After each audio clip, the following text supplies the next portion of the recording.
സദസ്സിന് നമസ്കാരം. കുട്ടികൾ ഒരു പൂന്തോട്ടത്തിലെ മുകുളങ്ങൾ പോലെയാണ്.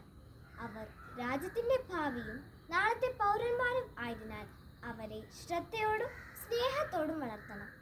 ഇത് പണ്ഡിറ്റ് ജവഹർലാൽ നെഹ്റുവിൻ്റെ വാക്കുകൾ. ഇന്ന് നവംബർ 14 ശിശുദിനം. ഇന്ത്യയുടെ ആദ്യത്തെ പ്രധാനമന്ത്രിയായിരുന്ന ജവഹർലാൽ നെഹ്റുവിൻ്റെ ജന്മദിനം. എല്ലാ വർഷവും നാം നവംബർ 14 ശിശുദിനമായി ആചരിക്കുന്നു.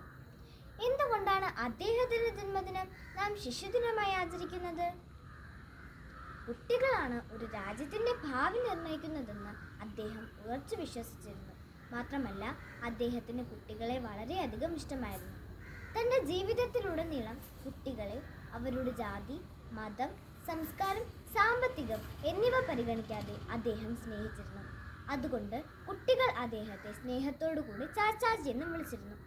ചാച്ചാജി എന്ന് കേൾക്കുമ്പോൾ നമ്മുടെ എല്ലാവരുടെയും മനസ്സിൽ ഓടിയെത്തുന്ന ഒരു രൂപമുണ്ടായിരിക്കും. വെള്ളത്തൊപ്പിയും വെള്ള ജുബയും അതിലൊരു ചുവന്ന റോസാപ്പൂവുമായി പുഞ്ചിരിക്കുന്ന മുഖവുമുള്ള നമ്മുടെ ചാച്ചാജി.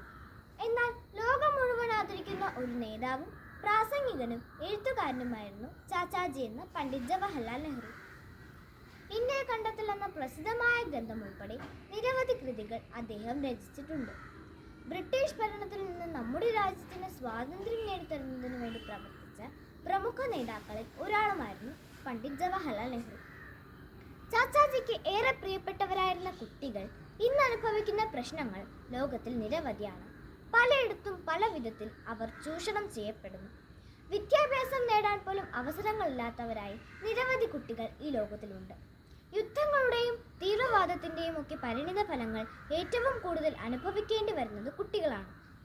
അതുകൊണ്ട് ഈ ശിശുദിനത്തിൽ കുട്ടികളോടുള്ള ചൂഷണങ്ങൾ തടയുവാനും അവരെ സ്വപ്നങ്ങൾ കാണാനും ആ സ്വപ്നങ്ങൾ യാഥാർത്ഥ്യമാക്കാനും അവരെ പ്രാപ്തരാക്കി തീർക്കുവാനും നമുക്കെല്ലാവർക്കും ഒന്നിച്ച് പ്രവർത്തിക്കാം. ലോകമെമ്പാടുമുള്ള എല്ലാ കുട്ടികൾക്കും നല്ലൊരു ശിശുദിനം ആശംസിക്കുന്നു. ജയ് ഹിന്ദ്.